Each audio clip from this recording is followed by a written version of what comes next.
Hey everyone, welcome back. This is my review of Garo the Animation, Episode 8. Okay, so this episode, for the most part, it was decent. It wasn't great, and this kind of reaffirms, once again, my worry that this series is going to go into a Monster of the Week type of episodic thing, with little bits and pieces of plot progression and character progression thrown in here and there. And it's not necessarily bad, but it could definitely be better. Okay? But this episode did do something kind of interesting. It was basically the same as the last episode, except it showed what Leon's father was doing while Leon was doing his stuff in terms of fighting the Black Knight and whatnot. Okay? So it did show what he was doing. And most of the series was, or most of the episode was really funny. And it was really funny too, like watching Leon's father fucking running around the village naked, jumping over women's heads and grabbing their fucking clothes. That was really fucking hilarious, okay? It really was. Oh my god. I laughed so fucking hard at those scenes.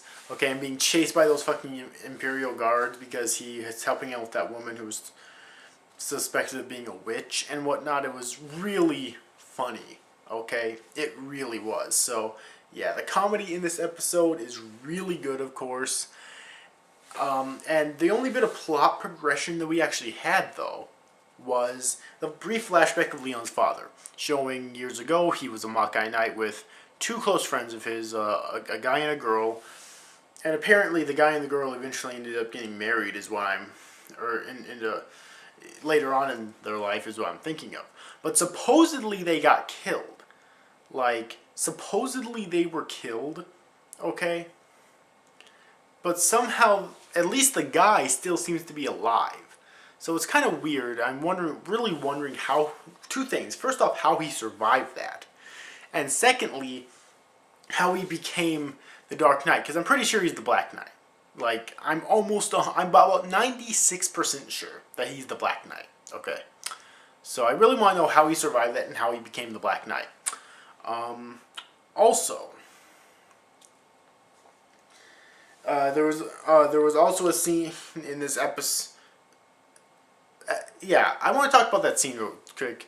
That, if you remember in this episode, that woman who was basically hanging clothes, and the first time Leon's father crossed her, she didn't really seem to have an expression on her face at all. But the second time, she smiled at him.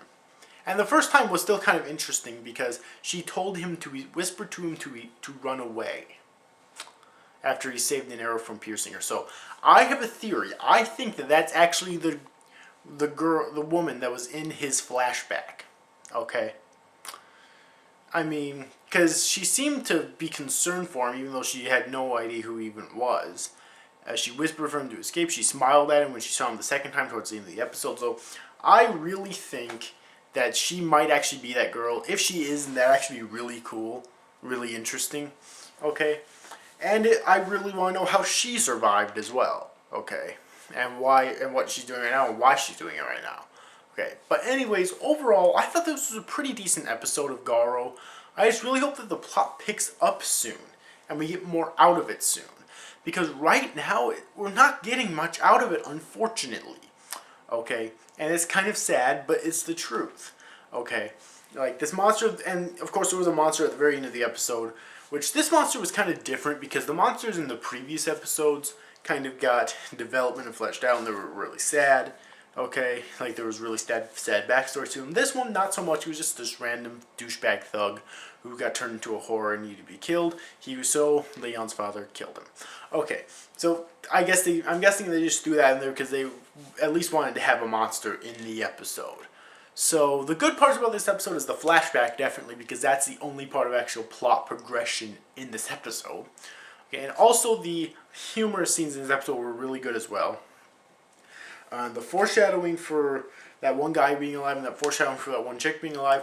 Other than that, the rest of this episode wasn't that great, but those scenes did at least make it a good episode for me. So if you have yet to see this week's episode of Garo the Animation, then I definitely recommend that you do. I cannot wait until next week's episode because even though the series isn't as great as I was hoping that it would have been, I still like it, okay? I still love watching it every single week. So anyways, overall, hope you enjoyed this review, guys. See you after, guys. Thank you for watching. Bye-bye.